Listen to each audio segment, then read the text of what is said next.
So let's look at the market movement with Bianca Botes. She's director at Citadel Global. A very good morning to you, Bianca. Welcome to the SA Morning. Perhaps let's start taking a look at the rand and the performance of the rand. It's sitting at 18.27 to the dollar, slightly down, compared to what it was yesterday at 18.19. Talk to us about the factors that are actually influencing this. So in the currency market, we've actually seen quite a bit of volatility, and the rand is known for its volatility. But what made this week pretty special is that the rand actually strengthened dramatically following the release of the US CPI data. And the rand actually gained so much ground that it strengthened from 1875 all the way to 1830 in a matter of minutes. And then following that, it also strengthened further down to trade intraday at 1816 yesterday, which are really impressive levels considering where we've seen the rand trade over the last couple of months. But these levels are attributed to a weakening dollar on the back of that US CPI data. Let's focus for a moment on the Johannesburg Stock Exchange. They enjoyed a second day of gains, and I think at this point the Johannesburg Stock Exchange does need as much good news as it can possibly get. What are some of the drivers locally as well as on the international front that are leading to this positivity? So we've seen some positive results come through. We've actually seen some increase in trade volume on the JSE. However, when we start looking at the market as a whole, the JSE has actually tracked its international peers higher. And that's once again a upbeat sentiment story coming through following that US data that came out that showed us that the Fed might be done with their interest rate hiking cycle. And that really bolstered appetite for more risk-based assets such as equities. We saw the Rand rally, we saw the JSE rally, we saw the S&P 500 rally. So it's actually really a global risk asset story rather than just a specific Rand or JSE story. You know, Bianca, currency manipulation is a term that's commonly held and heard in the business circles.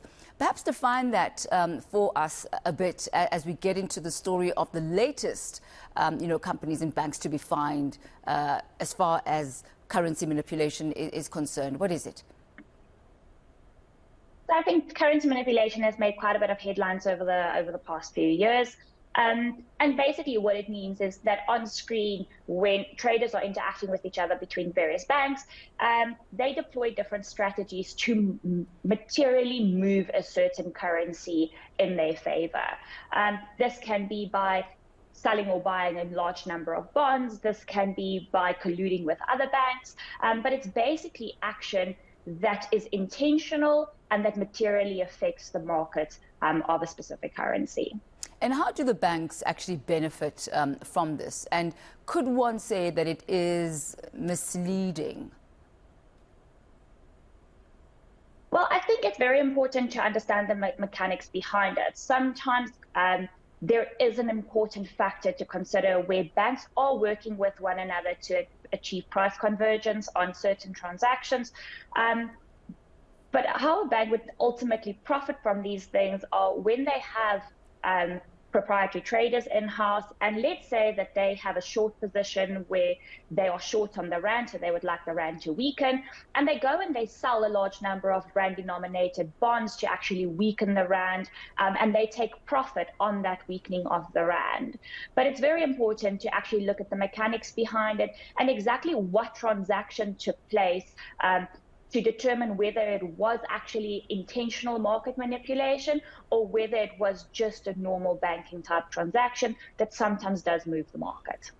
And so what are the details and the dynamics around SCB? They're the latest to get this fine. You mentioned a large number of reasons and ways that this price manipulation can actually take place and occur as far as currency manipulation is concerned. With SCB, what are the dynamics around their fine? So I think I would be out of place to really have an opinion here because I haven't paid too much attention to it given where the market has been trading and the volatility that we've seen on the local front. But just from the headlines that I've seen is that it was an intentional manipulation of currency, and they've been fined as a result of that.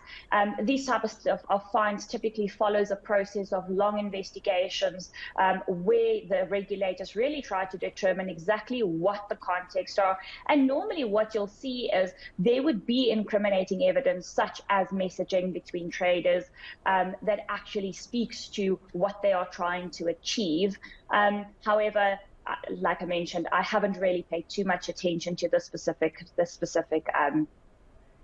penalty that's been imposed. And Woolworths, moving on to Woolworths, they've just released their trading update. It looks like clothing and food sales are down for Woolworths. Was this to be expected? And perhaps tell us more about their results and performance. I think it's definitely to be expected. When we look at Woolworths operating in South Africa as well as Australia, the macroeconomic backdrop is quite difficult at the moment. They have cited high inflation, high interest rates, and pressure on households as some of the main reasons between regions for this decline in sales. When we look specifically at South Africa, Woolworths is facing load shedding. They face a taxi strike, poor economic conditions, but also very key in South Africa is the recent avian flu that really impacted on some of the key product lines in Woolworths, and that really saw a dramatic decrease in specifically their food sales. Looking at Multichoice, looks like their fate is quite different. They are showing increased numbers as far as their premium subscribers are concerned. You know, in these kind of market conditions, showing an up for them. Tell us more about Multichoice and their performance. So Multichoice actually saw a 5% increase in their premium subscribers, which is really a positive trend for the first time in a long time for the company. However, when you look at the combined performance of Multichoice, they are still suffering losses, annual losses. Overall, subscribers have actually declined by 2%, and that is also combined with a drop of 5% just based on South Africa. Multichoice has been really focused on expanding their subscriptions outside the borders of South Africa, really focusing on the rest of the African market, and they are subjected to volatility in currency, such as what we've seen in Nigeria. They're not the only company that's been affected by that dramatic devaluation in the Naira. But definitely some positive news coming out of there with the premium subscription picking up, even as total subscribers declined. Well, thank you so much for today's update, Bianca. Very much appreciated. You have yourself a great day.